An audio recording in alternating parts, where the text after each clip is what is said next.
अस्सलाम वालेकुम, कैसे हैं आप? उम्मीद है आप अच्छे होंगे, गर्मियाँ अच्छी गुजर रही होंगी। आज मैं आपके साथ 4 ऐसे टिप्स शेयर करूँगी जिससे जो आपके लिए बेहद मुफ़ीद और कारगर साबित होंगे।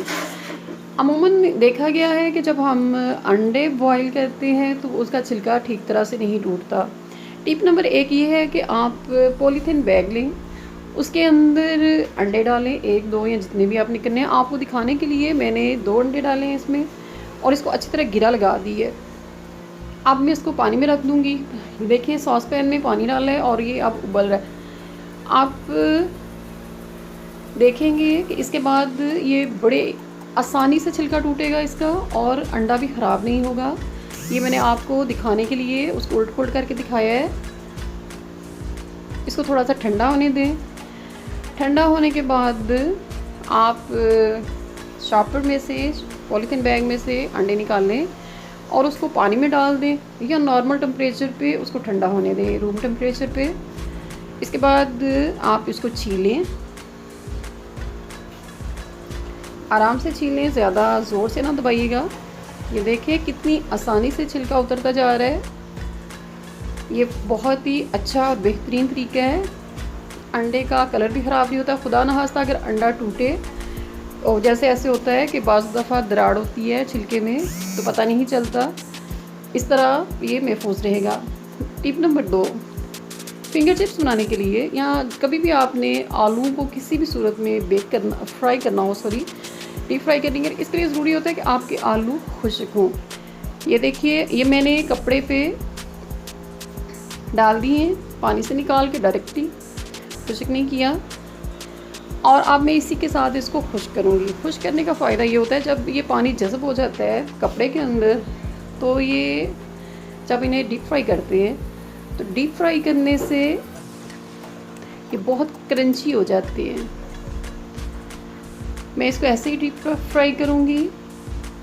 अगर आप चाहें तो नमक मिले पानी में इसको कुछ देर के लिए भिगो सकते हैं, लेकिन मैंने पानी में नमक नहीं डाला। अब मैं इसे डीप फ्राई करूँगी। मीडियम फ्लेम पे इसको मैंने डीप फ्राई किया। पहले एक आलू का टुकड़ा डाल के देखा है कि क्या ये रेडी है फ्राई करने के लिए, तो रेडी हो चुका था। अब हमें मीडियम फ्लेम पे इसको करना है और थोड़ी थोड़ी देर बाद इसको हिलाते रहिए ताकि एक ही साइड से ज़्यादा फ्राइड ना हो जाएं, जल जाएंगे। और अगर इसी तरह बहुत ज़्यादा तेज़ आग में करेंगे तो ये ऊपर से तो बहुत जल्दी ब्राउन होना शुरू हो जाएंगे, लेकिन अंदर से जो फिंगर चिप्स हैं, जो आलू हैं, वो कच्चे रह जाते हैं। आप ये तरीका आजमा के देखिए, यकीनन आपको पसंद आएगा। चाहे तो नमक आप इसके ऊपर छिड़क सकते हैं।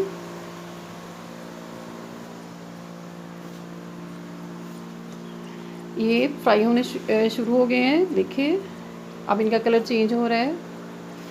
ये बहुत ही इजी और क्विक रेसिपी है। आलू को हमेशा डीप फ्राई करने से पहले उसको खुश्क कर लें।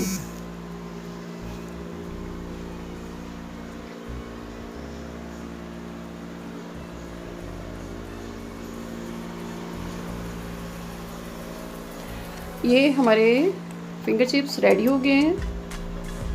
इसे डिश ओवर कर लिया है। ये बिल्कुल निखरे निखरे हैं और बहुत क्रंची हैं। आपने जिस तरह का भी इस पे मसाला डालना हो डालिए और करिए। दूसरी टिप नंबर 3, हमारी भिंडियाँ अक्सर हम बनाते हैं तो भिंडी जो होती है उसमें या तो वो लेस छोड़ देती है या वो टूटने लगती है। तो भिंडी का भी सबसे अच्छा तरीका ये होता है कि आप धोने के बाद इसको कुदरती हवा में इसको खुश्क होने दें और उसके बाद कपड़े के साथ एक एक भिंडी को अच्छी तरह खुश्क कर लें। खुश्क करने के साथ ये होगा कि इसके अंदर जो पानी होता है वो ख़त्म हो जाता है और भिंडियाँ अच्छी तरह साफ़ हो जाती हैं केमिकल से भी। जैसे कि आपको मालूम है कि खाद वगैरह डाली जाती है तो उसके भी असरात होते हैं। अच्छी तरह भिंडियाँ साफ़ करने के बाद कपड़े के बाद आप इनकी कटिंग कर लें।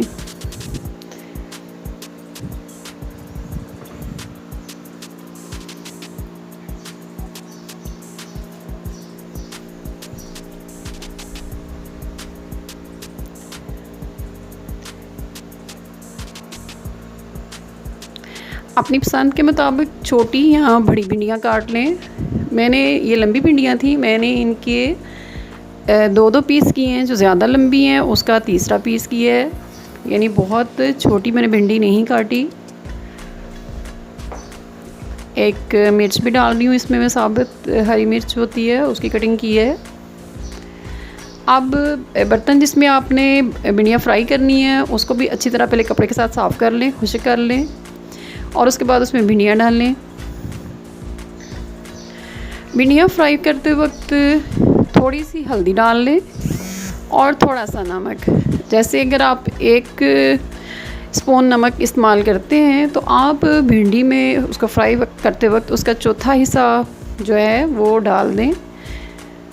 बाद में जब आप इसको सालन बनाएंगे या जैसे गोश्त में मिक्स करेंगे या सादा बनाएंगे तो फिर इसमें नमक उतना ही कम डालिएगा। हल्दी और नमक शामिल करने का फ़ायदा ये होता है कि इससे भिंडी ना टूटती है और इसकी लेस भी फ्राई करते हुए ख़त्म हो जाती है। दूसरी बात यह है कि भिंडी को फ्राई करते वक्त बहुत ज़्यादा हिलाना नहीं चाहिए। बार बार उसमें चम्मच चलाने से भिंडी जो होती है वो ख़राब हो जाती है। इस तरीके से करने से इसका कलर और जायका दोनों ही ख़राब नहीं होगा और ये बहुत अच्छी तरह फ्राई हो जाती है।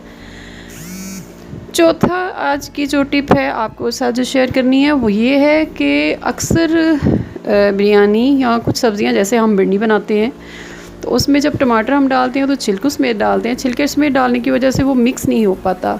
तो उसका बहुत आसान तरीका ये है कि छुरी के ऊपर इसे चढ़ाएं, या अगर आपके पास ग्रिल वगैरह है तो उस पर रख दें, नहीं तो डायरेक्टली चूल्हे के ऊपर रखें और इसको अच्छी तरह BBQ कर लें, इसका जला लें इसके छिलके को। जब ये जल जाए छिलका और थोड़ा ठंडा हो जाए, हल्का सा ठंडा हो, तो फिर आप इसे आराम से हाथ से या छुरी की मदद से उतारें, पानी में डिप करें और ये साफ़ हो जाता है। ये देखिए अब इसका पेस्ट बहुत अच्छा बनेगा। इसके कलर में भी फ़र्क नहीं आया और इसका जायका भी बिल्कुल ठीक रहता है। अब इन्हीं भिंडियों को जो अभी मैंने फ्राई की हैं आपके सामने, इन पर मैं इन्हीं BBQ किए हुए टमाटर्स को डालूँगी। ये देखिए टमाटर डाल दिए मैंने इनके ऊपर। अब इस पे प्याज डाले हैं। नमक इसमें ऑलरेडी है और हल्दी भी है, नमक कम था, नमक थोड़ा मैं और डालूँगी, सुर्ख मिर्च डालूँगी और हल्दी नहीं शामिल करेंगे। अब इसको हल्की आंच पे बना लेते हैं हम। इसके बाद भिंडी बनाना बहुत आसान हो जाता है। 5-10 मिनट में आपकी बेहतरीन सालन जो है, खाली सब्ज़ी जो है वो रेडी हो जाती है। इस तरह टमाटर चलाने से आप चावल में डाल सकते हैं। कुछ बच्चे या घर के जो मर्द हैं वो टमाटर का छिलका खाना पसंद नहीं करते।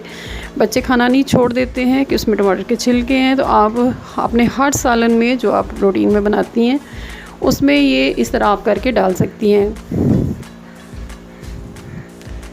ये देखिए ये अब मिक्स होता जा रहा है हल्की आंच पे। ये बहुत ही अच्छा बनेगा और इसका टेस्ट बहुत अच्छा बनता है। अगर आप बाज़ार वाला केचप डालती हैं, बाज़ औक़ात हम लोग जैसे हम मैक्रोनीस वगैरह बनाती हैं, चाइनीज़ डिशेस बनाती हैं तो उसमें टमाटर डालते हैं, तो केचप की बजाय अगर आप BBQ करके इस तरह आप टमाटर ऐड करें तो बहुत अच्छा हो जाएगा। देखिए मैंने डिश ओवर कर दिया, सालन हमारा रेडी है। उम्मीद है ये चारों आज की जो टिप्स मैंने आपके साथ शेयर की हैं आपके लिए बहुत मुफीद और कारआमद साबित होंगी। आप इन्हें इस्तेमाल कीजिए। मेरे चैनल को सब्सक्राइब करें, लाइक करें और शेयर करें। फिर मिलेंगे एक नई रेसिपी के साथ। अपना ख्याल रखिएगा। अल्लाह हाफिज़।